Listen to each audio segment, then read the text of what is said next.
सतर्क होना इसलिए जरूरी है कि धर्म का मार्ग, मोक्ष का मार्ग, कर्तव्य का मार्ग सावधानी का मार्ग है। उसमें छोटे बड़े का भेद नहीं, गृहस्थ और गृह त्यागी का भी कोई भेद नहीं। जो जहां पर हैं कर्तव्यनिष्ठ हैं और उनकी सतर्कता सावधानी के लिए ही ये सब बातें। अंत में तो भगवान के केवल ज्ञान में सभी कुछ झलकता है। हमारी आंखें क्या देखेंगी, तुम्हारी आंखें क्या देखेंगी, ये आंखें कितना संसार देख पाएंगी? भगवान के ज्ञान में सब कुछ झलकता है। तो झलकता तो है, पर हमारे लिए क्या करना है? हमारे को सावधान होकर के कार्य करना है। इस तरह से ये जो संदर्भ चल रहे हैं बहुत प्रेरक हैं। छोटी छोटी पंक्तियों में जो सार आया हुआ है उसकी चर्चा आप सबके बीच में यहाँ पर रखी गई और निरंतर ऐसी सूक्तियाँ, नीतियाँ हमारे लिए प्रेरणा देने वाली हैं। इन पंक्तियों को आधार बना करके ही हम सभी को आगे बढ़ना है। आज की दोनों सूक्तियों में कहें हाइकू में, किसी बेग में अपढ़ हो या पढ़े सब एक हैं। इसका मतलब ये है कि आवेग की दशा में ज्ञानी और मूर्ख का कोई भेद नहीं है। कसाई की तीव्रता आती है तो ये शब्द ज्ञान चाहे किसी को हो और चाहे ना हो, सब उसकी चपेट में आते हैं। इसलिए गुरुबन ने कहा कि किसी बेग में अपढ़ हो या पढ़े सब एक है, एक जैसे हो जाते हैं। और अगला हाइकू, तेरी दो आंखें तेरी ओर हजार, सतर्क हो जा। हम सभी अपने जीवन को संयमित करें, संस्कारित करें और सावधानी से निरंतर आगे बढ़ें, आगे बढ़ने का प्रयास करें। इसी शुभ भावना के साथ विराम देता हूँ। महावीर भगवान की। कल के दिन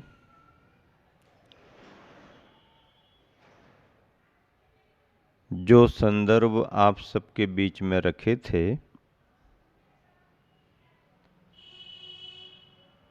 उन्हीं संदर्भों को हाइकू के माध्यम से आज फिर आगे बढ़ा रहे हैं। आज का हाइकू है,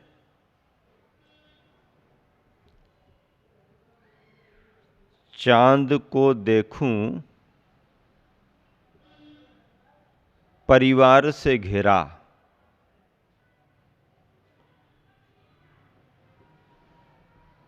सूर्य संत है।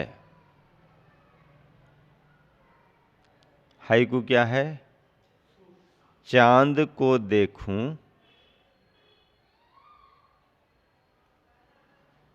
परिवार से घिरा, सूर्य संत है।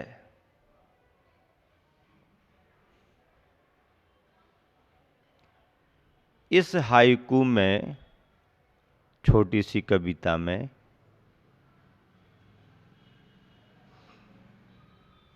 एक संदेश दिया गया है।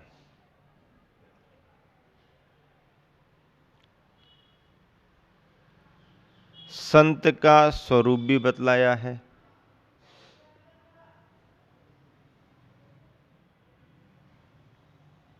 चंद्रमा और सूरज की प्रकृति का चित्रण भी किया है।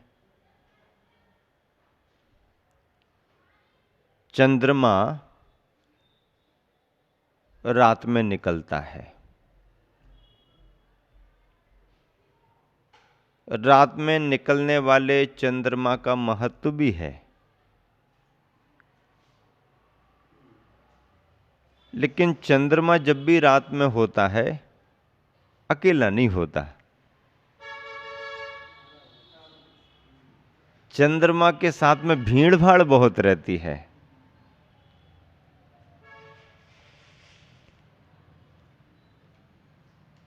ग्रह, नक्षत्र, तारे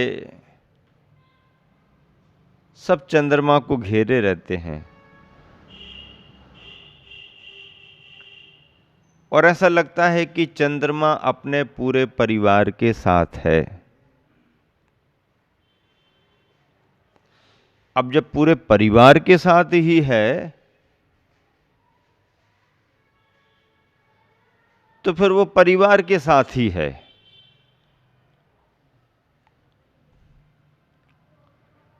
रात हो, चंद्रमा निकले और आसमान में अकेला चंदा चंदा ही दिखे, ऐसा नहीं होता। चंदा के साथ में तारे तरैया भी दिखते ही हैं। चंदा एक है, तारे तरैया कितने सारे घेरे हुए हैं। ये एक दशा है। प्रकृति के इस नजारे को लेकर गुरुवर के कवित्व भाव ने चिंतन किया है।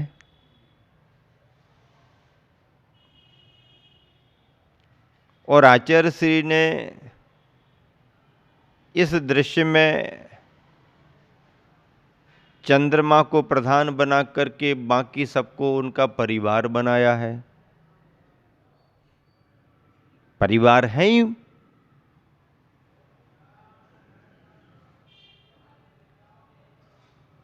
दिन में भी गुरुवर का ध्यान गया। दिन में सूरज निकलता है और जब सूरज निकलता है दिन में तो आसमान में केवल सूरज सूरज सूरज सूरज ही रहता है। अकेला सूरज, और कुछ नहीं रहता, केवल सूरज रहता है। गुरुवर के कवित्व भाव ने जो चिंतन किया उससे पंक्तियां निकल करके आईं। सूर्य संत सा। संत, संत का मतलब है एकाकी जीवन जीने वाला। संत का मतलब है एकत्व की भावना भाने वाला। संत का मतलब है कि संत जहां है वहीं तक उसका अपना जो भी है अनुभव है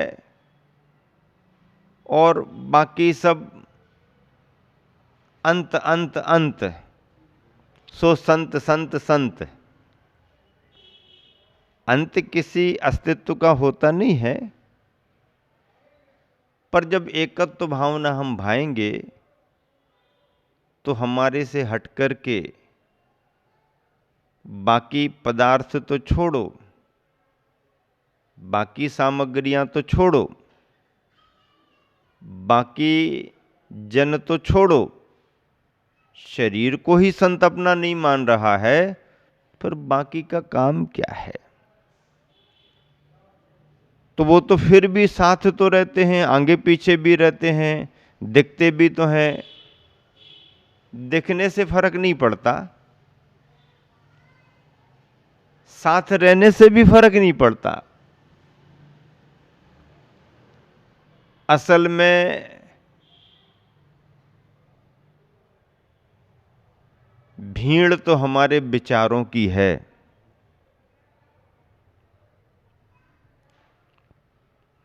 और ऐसे संदर्भों में मैं कई बार अपनी बात रखता हूं। 4 तरह की स्थितियां लेकर के चलता हूं। कौन सी हैं 4 तरह की स्थितियां? एक वे हैं जो अकेले में रहते हैं और अकेले में ही जीते हैं। एक वो है जो अकेले में रहते हैं पर भीड़ में जीते हैं। एक वो हैं जो भीड़ में रहते हैं पर अकेले में जीते हैं, और एक वो हैं जो भीड़ में रहते हैं और भीड़ में जीते हैं। चार बातें स्पष्ट हो गई। अकेले में रहना और अकेले में जीना बहुत ही उत्कृष्ट साधना है। एकत्व की श्रेष्ठतम अनुभूति है और यथार्थ में साधना का श्रेष्ठतम स्वरूप भी है। लेकिन इसके साथ वह भी महत्वपूर्ण है जो भीड़ में घिरे हुए तो दिखाई दे रहे हैं, इर्द गिर्द लोगों का आना जाना उठना बैठना भी चल रहा है, लेकिन फिर भी वो अपने विचारों में अकेलेपन में जीते रहते हैं। यह स्थिति उन साधकों के लिए भी है जो संघ में रह करके, साधर्मी बंधुओं के साथ रह करके या गुरु के चरणों में रह करके भी अपने भावों से निर्विकल्प हो करके अपनी साधना करते रहते हैं। तो वह बाहर से तो सबके बीच में दिख रहे हैं, लेकिन अंदर से तो अपने एकत्वपने का, अकेलेपन का एहसास कर रहे हैं, अनुभव कर रहे हैं। तीसरी अवस्था है, रहते तो अकेले में हैं पर भीड़ में जीते हैं। अकेले में तो रहते हैं पर अकेलेपन का एहसास नहीं कर पाते हैं। विचारों की भीड़, विचारों में बहुत बड़ी दुनिया को लेकर के चलते हैं। दिखाई तो देते हैं कि अकेले में हैं, लेकिन विचारों की दुनिया उनकी बहुत बड़ी है। और आखिरी तो वो हैं जो भीड़ में रहते हैं और भीड़ में ही जीते हैं। उनका संसार ही भीड़ का संसार है। संदर्भ ये चल रहा है, एक तरफ चंद्रमा को देखते हैं, एक तरफ सूर्य को देखते हैं। चंद्रमा को देखते हैं तो चंद्रमा के साथ में उसका परिकर भी बहुत बड़ा है, और परिकर है तो फिर उस परिकर को परिवार बना लिया। अब चांद को देखूं, परिवार से घिरा। अब परिवार से घिरा है तो फिर मामला नहीं जमेगा। क्यों? क्योंकि संत के उद्देश्य में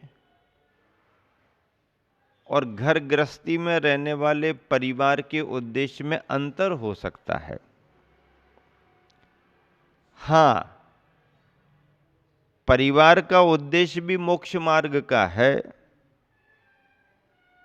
परिवार भी धर्म भावना भाता है, परिवार भी कल्याण के रास्ते पर आगे बढ़ना चाहता है।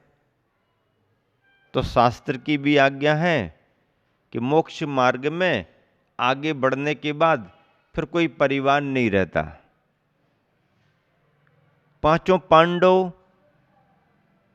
भाई भाई एक साथ मुनि बने, और पांचों पांडव थे, मुनि बन करके भी साथ रहे, विहार किए। लव कुश दोनों मुनि बने, दोनों ने विहार किया। देशभूषण कुलभूषण, दोनों भाई भाई, दोनों मुनि बने। अरे बहुत दूर क्यों जाते हो? अपने गुरुवर आचार्य श्री के स्वयं शिष्य, प्रधान शिष्यों में उनके दोनों अनुज भ्राता ही तो हैं। अग्रस्त जीवन का परिवार, परिवार जब तक घर गृहस्थी में थे तब तक परिवार। अब जिस दिन से मोक्ष मार्ग पर आगे बढ़े, यहां तो धर्म का परिवार है, मोक्ष मार्ग का परिवार है, संघ है, ये तो आगम की व्यवस्था है। महावीर भगवान के गणधरों में 3 गणधर सगे भाई थे, इंद्रभूति, अग्निभूति, वायुभूति, तीनों भाई थे। तो चाहे भाई भाई भी क्यों ना हो, चाहे माता पिता भी क्यों ना हो, चाहे बहनें भी क्यों ना हो, यदि मोक्ष के मार्ग पर, संयम के मार्ग पर आगे बढ़ रहे हैं, तो परिवार की परिभाषा उन पर घटित नहीं होगी। वहां पर भव्यात्मा मोक्ष मार्गी की श्रेणी में वो हैं।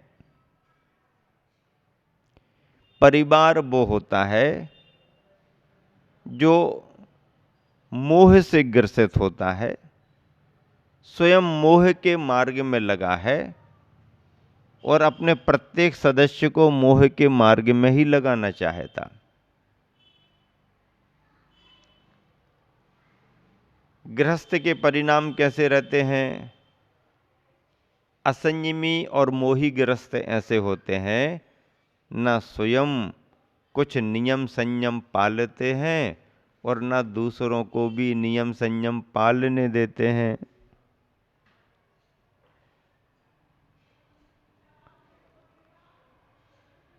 इन ग्रस्त परिवारी जनों को मधुमक्खियां कहा गया है। भिन भिन भिन भिन भिन भिन भिन भिन भिन भिन भिन भिन करते रहते हैं।